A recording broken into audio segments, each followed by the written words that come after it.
Get ready. 5 seconds. Start. Madam, it is my privilege to initiate a discussion on national housing policy in this August House. Food, clothing, and shelter are recognized as basic necessities of life. The country has been able to achieve self sufficiency in the production of food grains and cloth. A lot yet remains to be done on the shelter front. The Estimates Committee of the 8th Lok Sabha had recommended in the report for the year 1985-1986 that the government should evolve a national housing policy for a planned development of livable human settlements. The concern of the government for housing the poor led to the enunciation of a comprehensive national housing policy which expounds the main objectives, priorities, and strategies for promoting sustained development of housing. The National Housing Policy was formulated after taking into consideration the views and suggestions of the state governments, union territories, as well as certain institutions and expert bodies which have an abiding interest in the subject. The draft document was also endorsed by the Conference of State Housing Ministers held in 1987 at Srinagar. Before I enunciate the main features of the policy document, I would like to give the honorable members a brief idea of the achievements during the last 2 decades. Under various social housing schemes promoted by the government, about 6 lakh houses have been constructed by different state housing agencies till the end of March 1985. In addition to this, 1 lakh houses have been constructed for other income groups, 40,000 units for plantation workers, and over 6 lakh units by different cooperative housing societies. Under my ministry's directions, HUDCO has, since its inception, sanctioned over 5,600 schemes in almost all the states and union territories at a project cost of rupees 4,600 crores till the end of October 1988. This will result in the construction of about 14 lakh dwelling units in urban areas and 15 lakh dwelling units in rural areas. The HUDCO has also been supporting the Sites and Services scheme on a large scale. Over 2 lakh developed plots will be provided as a result of HUDCO loans so far. The finance institutions like LIC, GIC, and the Unit Trust of India are also providing substantial funds annually for the construction of dwelling units. The policy document outlines the main goals to be achieved in housing by the turn of the century and states the basic objectives, priorities, and the main target groups which it intends to focus on. Appropriate strategies are envisaged for implementing and translating the policy into reality within a definite time frame.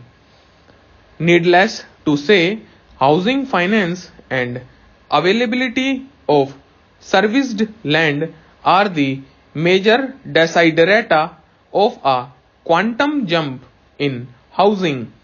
It is hoped that HUDCO and the recently established National Housing Bank will help in greater flow of funds for creation of new housing stock.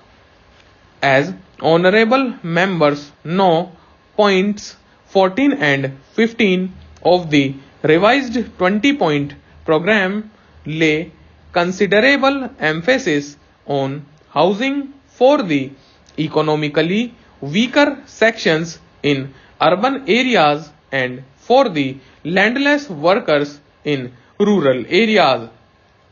During the past 8 years, more than 82 lakh plots have been allotted to the landless workers in rural areas and 34 lakh such families have been given construction assistance. Nearly 156 lakh slum dwellers have been benefited under the scheme of environmental improvement of urban slums and 14 lakh dwelling units were constructed under the housing scheme for economically weaker sections in urban areas. Under the Indira Awas Yojana, 4 lakh dwelling units have been constructed for the scheduled castes, scheduled tribes and freed bonded laborers in rural areas. Efforts are on to strengthen these programs. With the setting up of National Housing Bank under the aegis of Reserve Bank of India, a major landmark has been achieved in the housing finance institutional framework. It will coordinate with various sources of housing finance, regulate functions of housing finance institutions at different levels, and augment the flow of funds for housing by different income groups all over the country. Regional housing finance institutions like Housing Promotion and Finance Corporation Limited, Calcutta, have been established with a view to providing a sound housing finance network at regional level. Once more, Corporation for the Northern Region is being set up. You may be aware that the Reserve Bank of India has also liberalized the lending norms of the commercial banks for increased flow of finance to individuals for new constructions and repairs. The amount of loan admissible has been enhanced by reducing the margin required to be provided by the beneficiaries. The interest rate has been reduced by 1% for loans up to rupees 1 lakh. Also, the period of repayment of housing loans has been enhanced from 10 to 15 years.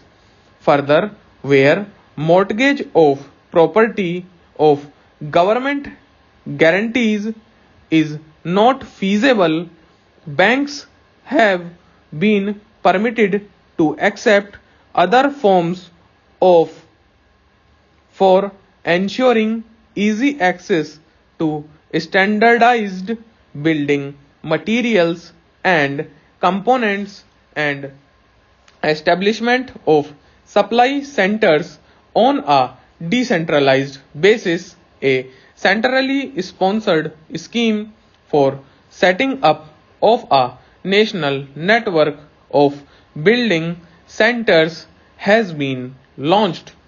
During the current year, 100 centers are to be established which will act as conduits for transmission of low-cost technology on housing to the grassroots level and impart requisite training to youth and artisans. Till now, 18 centers have been completed and another 57 are nearing completion. To eradicate houselessness in urban areas, the central government has started a scheme in major cities with the objective of providing shelter to pavement dwellers. Under this scheme, a small beginning has been made by the sanction of rupees 34 lakhs to cover 850 pavement dweller households in Calcutta, a proposal to cover 6,500 pavement dweller households in Madras at a cost of rupees 4 crores is under scrutiny.